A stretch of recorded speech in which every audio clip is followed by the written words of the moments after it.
Hello, you lovely people. I hope you're doing well. My name's Annaliese Dayes and I need you guys to help me out with something, and that is organising my portfolios. Some of you might know that I've been modelling since the beginning of time. Yeah, I think it's a whole 22 years now. Yeah, since I was 12 years old, long before Britain's and America's Next Top Model. It's been a whizzy while, and my plan for this video is to share some tips on how to organise your model portfolio, what photos to include, what mistakes to avoid. So please do stick around for that. If you haven't subscribed to my channel already, it would be great if you did. You can also give this video a thumbs up to show me that you're liking it and hit the bell for notifications. Outfit check. All right, I'm not gonna lie to you, I kept it really simple today, which is generally what I do if you haven't noticed already in my modeling videos. I try to dress like how I go to castings, like with my style a little bit toned down. But you know what that means? It means that I can show off my jewelry to you. These are my recent purchases and they are both from Black-owned businesses. I've got my melanin magic necklace on, which is from Statement Piece, and then my mini African pendant right there is from a company called Dear Katayope. Now, as I said, I didn't make much of an effort. I'm in London, it is cold, it is lockdown, which basically means pajama bottoms and fluffy slippers. So let's get down to the task at hand. Now, a model's portfolio is kind of like their CV. However, I am noticing that I'm using my portfolio less and less. I think that's because of a variety of things. Obviously, the pandemic means that there's been a lot less physical castings, but also a lot of the jobs that I cast for, like TV adverts, etc., don't even look at your book yet. So it's quite rare that I have to slug my book around London. And I mean slug because for some reason, they weigh a ton. Like this don't fit in your handbag. I actually try to avoid bringing it at all costs. I'll actually have a look at the brief and try and work out if they're gonna look at it or not. However, sometimes I do end up carrying it all the way in vain. Some agencies do actually have smaller portfolios, but not mine. You can also put your photos on your iPad. However, I don't feel like it's the same experience, and I think clients really like flicking through books. But it's a new year and I want to send out vibes of physical castings because, as I mentioned in my modelling in a pandemic video, I am so done with self-tapes. So I thought I would start the year by sorting out my portfolios because, trust me, they are an absolute mess. The mess is due to the fact that I moved agencies. So I was with Zone Models forever. I say forever, probably about 6-7 years before in 2009, I decided to move to Milk Management. I decided to move because I wanted to try it out. Milk have a really good reputation and they also look after talent and influencers as well. So I thought it'd be a good move for me. I was with Milk for about a year when I realised that I should go back to Zone. No shade on Milk, no shade. I just knew and felt that I worked more as a model at Zone and I should probably focus on that. So I went back to Zone and basically my images are kind of in both portfolios. I did some test shoots, it went a bit awry, the pandemic happened, and now basically my images are in 2 books. They are old, they need updating, and that's what we're gonna do. Okay, so I'm just gonna start by scattering out my images so I can kind of see what I'm working with. But basically my aim in this video is to pick, let's say, between 10 and 15 images that show me in my best light, that are updated while still showing variety. Now, I'd actually say that I think that this is tip number 1. Be selective. Yeah, there is no point in having 50 images in your book that are all rubbish. We need to narrow it down. It's also quite awkward when you're with a client and they're flipping through your book. It's like you can see them trying to get to the end, and if it keeps on going, especially if they're not interested in you, it can be a little awkward. You want to give them enough without giving them too much. Do you get what I'm saying? So I would say 15 photos maximum, but I definitely struggle with this. Wow, I can just tell from scattering out these images that it's going to be very hard for me to pick 15, but that's what we're going to do. We're going to be ruthless with it, people. And also, don't feel like you have to fill every single page in your book. There's a lot of pages. I don't know why they come with so many. I guess it's better safe than sorry, but it's too many. Now, I know I said that a model's portfolio is kind of like their CV, but honestly, most of the images in my portfolio, from what I'm seeing, are actually from test shoots. Yeah. Don't get me wrong, there is some work. Oh, I've got these. I don't know if you can see this. Some tear sheets from magazines, but these are like super, super old. I think that's because like the major jobs that I've booked are generally TV commercials, so obviously those don't go in your portfolio. And then the print jobs that I have done doesn't necessarily mean that the images are worthy for your portfolio. I hope that makes a bit of sense. I mean, I've been modeling consistently for at least the last 10 years, and I still feel like I have to chase clients to kind of get images. And a lot of the time, the images that gets chosen on jobs aren't necessarily the best photos from the day. Maybe you prefer another one.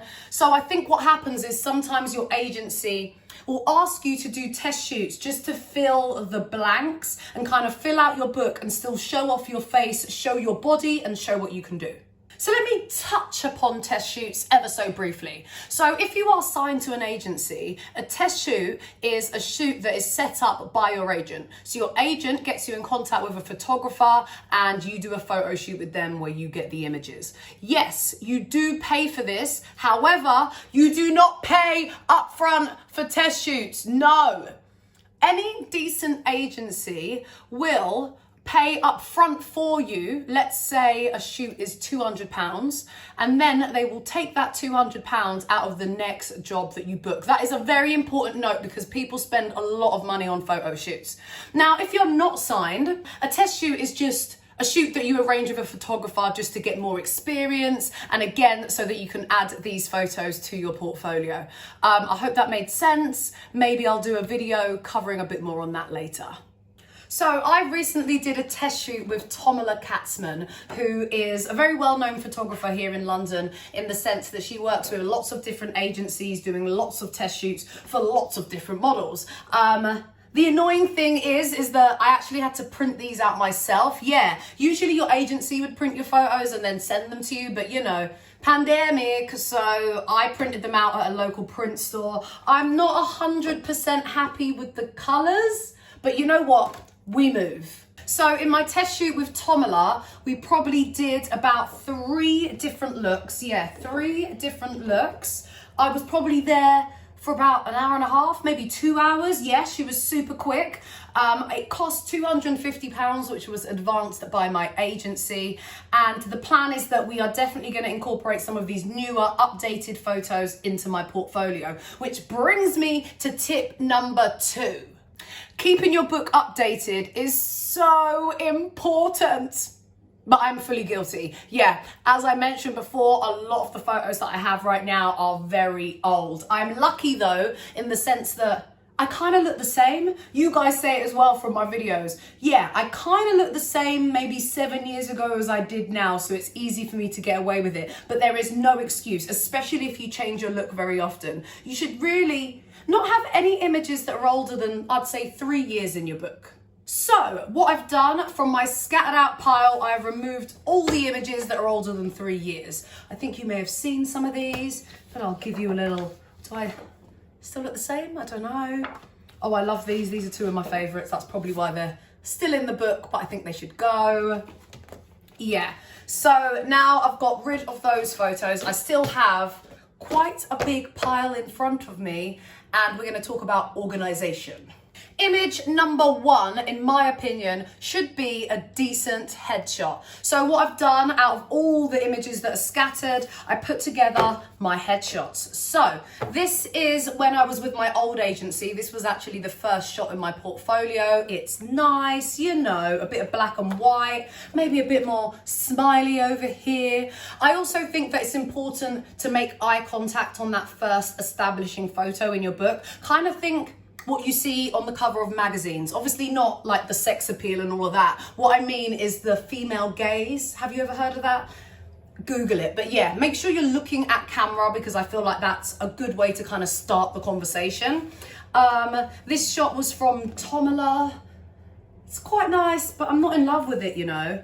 I'm actually thinking that I'm gonna go with, should I go moody? No, I'm gonna smile a little. Let's smile a little, and I'm thinking this is gonna be shot 1 for me. So that was tip number 3, which is start off your portfolio with a decent headshot, eye contact, all of that, make a good impression. Now, I'm having a bit of anxiety because I just counted how many photos I'm looking at right now, and the number is 29. Yeah, 29 images of my face is staring back at me right now, and it's quite a lot. So what I'm gonna do is eliminate photos, just being ruthless and taking out images that I think shouldn't be in my portfolio.